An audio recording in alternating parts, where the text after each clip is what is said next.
జమ్మూ కశ్మీర్లో ఉగ్రవాదులు రెచ్చిపారు. రియాసీ జిల్లాలో యాత్రికులతో వెళుతున్న బస్సుపై ఉగ్రమూకలు కాల్పులు జరపడంతో బస్సు అదుపు తప్పి లోయలో పడిపోయింది. ఈ ఘటనలో 10 మంది మృతి చెందగా మరో 33 మంది తీవ్ర గాయాల పాలయ్యారు. శివకోరి ఆలయం నుంచి వైష్ణోదేవి ఆలయానికి బస్సు యాత్రికులతో బయలుదేరింది.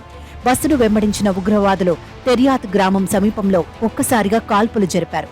ఈ దాడిలో డ్రైవర్కు గాయాలవగా బస్సుపై నియంత్రణ కోల్పోయాడు. దీంతో బస్సు అదుపు తప్పి లోయలో పడిపోయింది.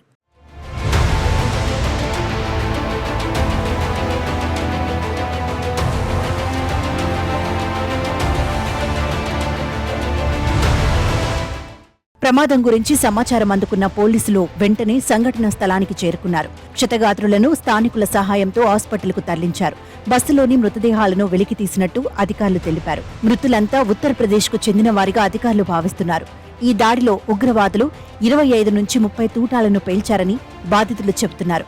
ఎరుపు రంగు మఫ్లర్ ధరించిన ఓ ఉగ్రవాది కాల్పులు జరపడాన్ని తాము చూశామని ప్రత్యక్ష సాక్షులు తెలిపారు. సాయంత్రం 4 గంటలకే తిరుగు ప్రయాణం కావాల్సి ఉందని, కానీ 5:30 గంటలకు శివకోరి ఆలయం నుంచి బయలుదేరిన కొద్దిసేపటికే ఈ ఘటన జరిగిందని ప్రయాణికులు తెలిపారు. దాడి చేసిన ఉగ్రవాదులను పట్టుకునేందుకు ఆర్మీతో పాటు సిఆర్పీఎఫ్ స్థానిక పోలీసుల వేట ప్రారంభించారు.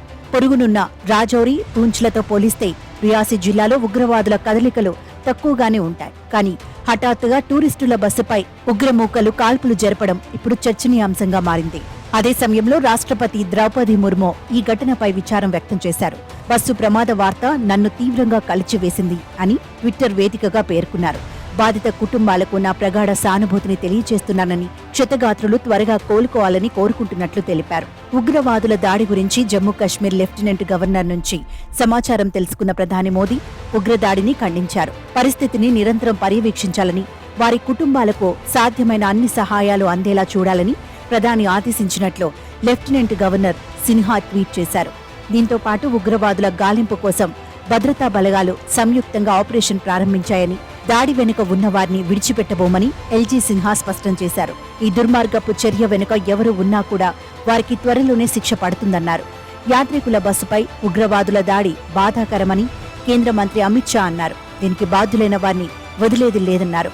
బాధితులకు వైద్య సాయం అందించేందుకు స్థానిక యంత్రాంగం యుద్ధ ప్రాతిపదికన చర్యలు చేపడుతోందన్నారు.